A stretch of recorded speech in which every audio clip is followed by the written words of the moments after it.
That snap. What's up everyone, Justin here from GT Collective. Welcome to episode 3 of Salvage to Savage. Behind me we've got the Cayenne on the hoist, ready to put in the Eurowise 2-inch lift kit. So pretty pumped about that. I'm here on the weekend, gonna take my time with it because we've never done one before, so we'll work this out. But as you can see, the car's all back together, so we're ready to sort of start ripping into it. We're still waiting on some parts to come, like the bars and things like that, so hopefully in the next video we'll have those. But I'm going to tackle the lift kit and show you what we've done with the tyres and wheel package that we're going with on this. So let's have a look. We're a BlackRock off-road dealer, and we got these BlackRock Summits yesterday, so I was eager to get these on and give them a test fit. They fit perfectly as the guys over there said they would, so that's awesome. And we're wrapping them in the Toyota Open Country AT. We really like these tyres. We recently fit a set to new Amarok, and they look really good on that. So I've done the same size on here. It's a 285/60/18, fairly big. For this, I probably wanted to go a little bit bigger, but the boys advised me not to. Boring! So let's start here. But yeah, what we've seen is, which is fairly normal for these builds, based off what we've seen on Eurowise, is that we'll have to chop the front here and a little chop at the back here and some slight panel beating, I think, for that. So we'll get to that point. And we've got to relocate the intercoolers slightly forward, being that this is a V8 diesel.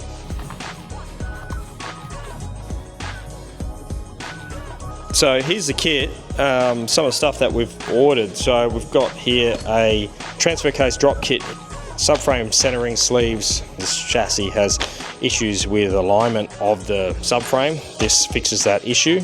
We've got the full 2-inch air suspension lift kit. We've got the heavy duty links, subframe spacers. So we're going to space the subframe down so we get better CV shaft angles. Our strut extensions. We've got the rear strut spacers as well. They're quite a nice item, so check those out. Nice. Some really nice stuff from Eurowise, all made in the US, which is pretty cool. So yeah, I think I'll get stuck into this.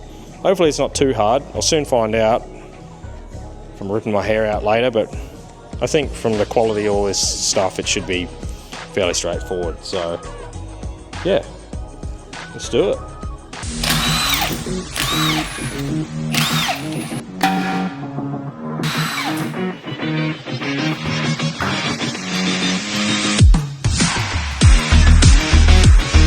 Okay, so got the wheels off, took all the under trays off as well. I've started pulling this side apart, so I've got the sway bar link off, got the strut off here, and then pull the axle nut off. So you have to pull the axle nut off, so when we manipulate this, we don't pop the CV shaft, just as a safety precaution. This is part of the instruction manual that Eurowise sent to us.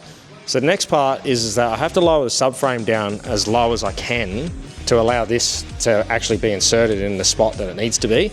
So it's effectively creating the drop. What I think I'll do first, which isn't in the instructions, is I'll swap each bolt out and then lower the subframe down on the bolts that are provided by Eurowise. So I'm going to see how that goes first, and then we might just manipulate this down and start by putting the first strut extension in here. So hopefully that works. I've lowered it down a bit, and I think I can actually just put our subframe drop kit, just take the opportunity now to put it in. And looking at that, we've got which is quite cool, they've got all torque specs on them. So let's sit these in here at the front. The short bolts go at the back here, and then so sit that in there. Same on this side. So get that in here. I think if I go to the front now, just see how far that's actually going to come down, which looks like it's just binding on that. So now I'll move to the front. Now I can lower the front of the subframe down as well. So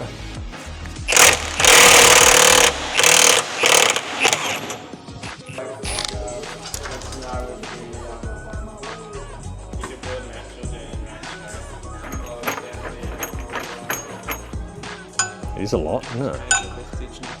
It is major liftination.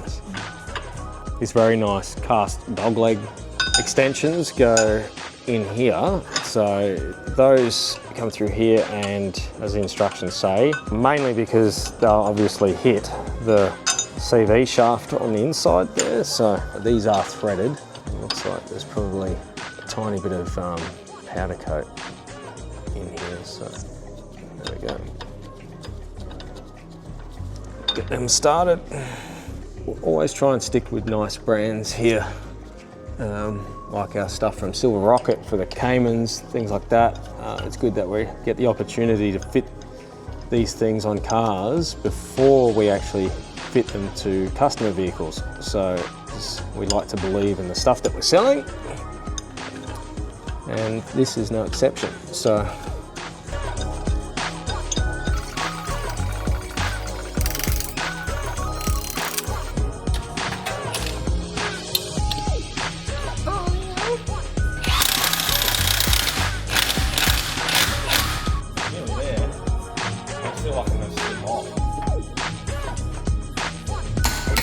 yeah!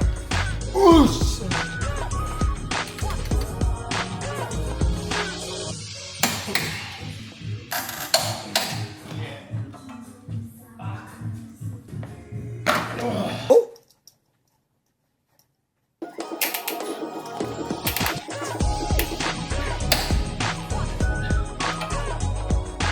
So we've done the front. That was actually pretty easy. Come on now, dog.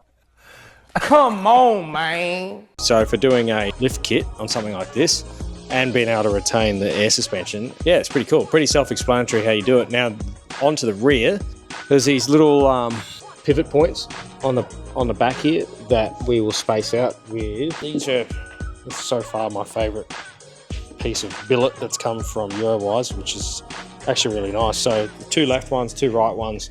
We get these in the back. I believe they should sit on top like that, and then the pivot point joins up underneath it. That being said, I've got the rear all stripped out in the back here, so I'll drop these in, and I think that's pretty much it. And then I'll throw the rear subframe spacers in as well. So the fronts went in really easy, so I'd say the back is going to be much the same.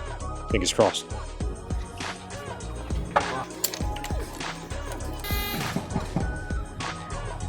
Right, so as I'm learning this, the subframe needs to be dropped, which I didn't see anywhere in the instructions, but anyway.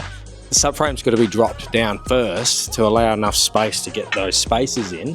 Otherwise the strut hits here because you don't have enough room. I mean, when you look at it now, it's obvious, but because of the first time I'm doing this, yeah, not so obvious. So I'm going to drop that down. We'll see. So I'm going to do that now, and hopefully we can fit the strut a bit easier.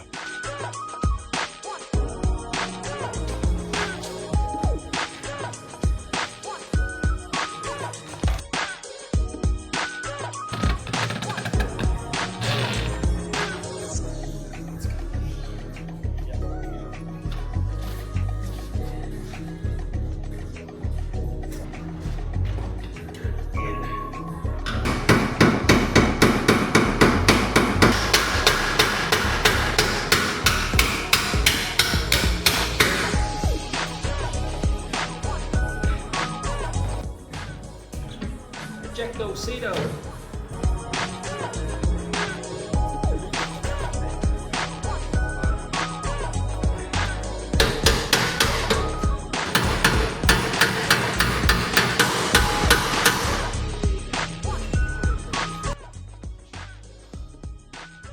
I don't even know what to say. Like 2 cans of Coke later, we've got 90% of this kit in. So yeah, moved on to the rear. What an absolute bowl ache the rear is to do. That was actually pretty easy. So I'm sure it gets easier as you do more of them, but even with all the suspension arms loosened up, there's still, like, we're bottoming out in travel when trying to get the shocks in. There might be a better way of doing it. like releasing some more air out of the shocks or something like that. But we got it in. It's in there. Sway bar's back in. I'm sore. I'm going home for the day. And tomorrow I'll come back. I've still got the transfer case to do, the lowering mount for that. We've got the links to go in. Then we can put it down and see what it looks like. So back again tomorrow when I'm less tired. And we'll go from there. Sick! Day 2 now. I'm feeling a bit happier about myself. We're somewhere nearly done. So again, look, first time, the rear, I think in hindsight, we could probably have done slightly differently. But again, you know, it's still not the hardest lift kit I've ever had to install. It's just learning it. So a couple of things I've got to finish off today. Torque these front subframe bolts up again, because I actually forgot to put the centering sleeves in. So I took them all out again, put those back in. So that's my fuck up. But we've got the adjustable links. So I've got these links here. I've got to put those in. I've got the transfer case kit here as well. So I'm hoping I can get a few of those things done. If you see, we've got everything in, got the back in. Pretty excited to get it on the ground. We'll step through this transfer case thing. I think that's next. So I'll get the links on and we'll put the transfer case kit in.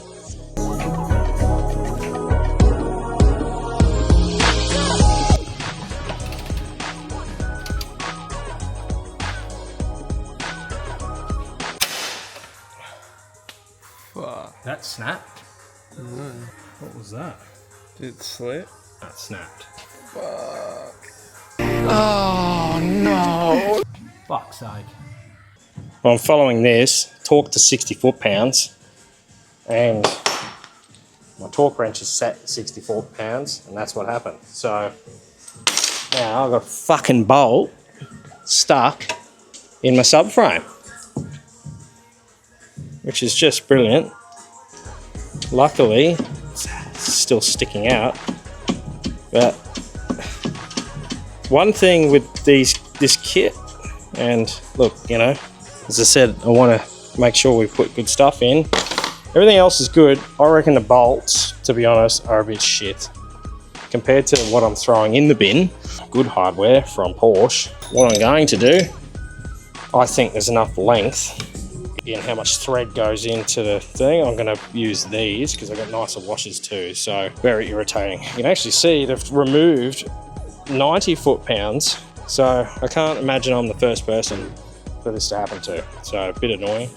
Anyway, we'll keep going. Won't take that away from the kit, it's still very good.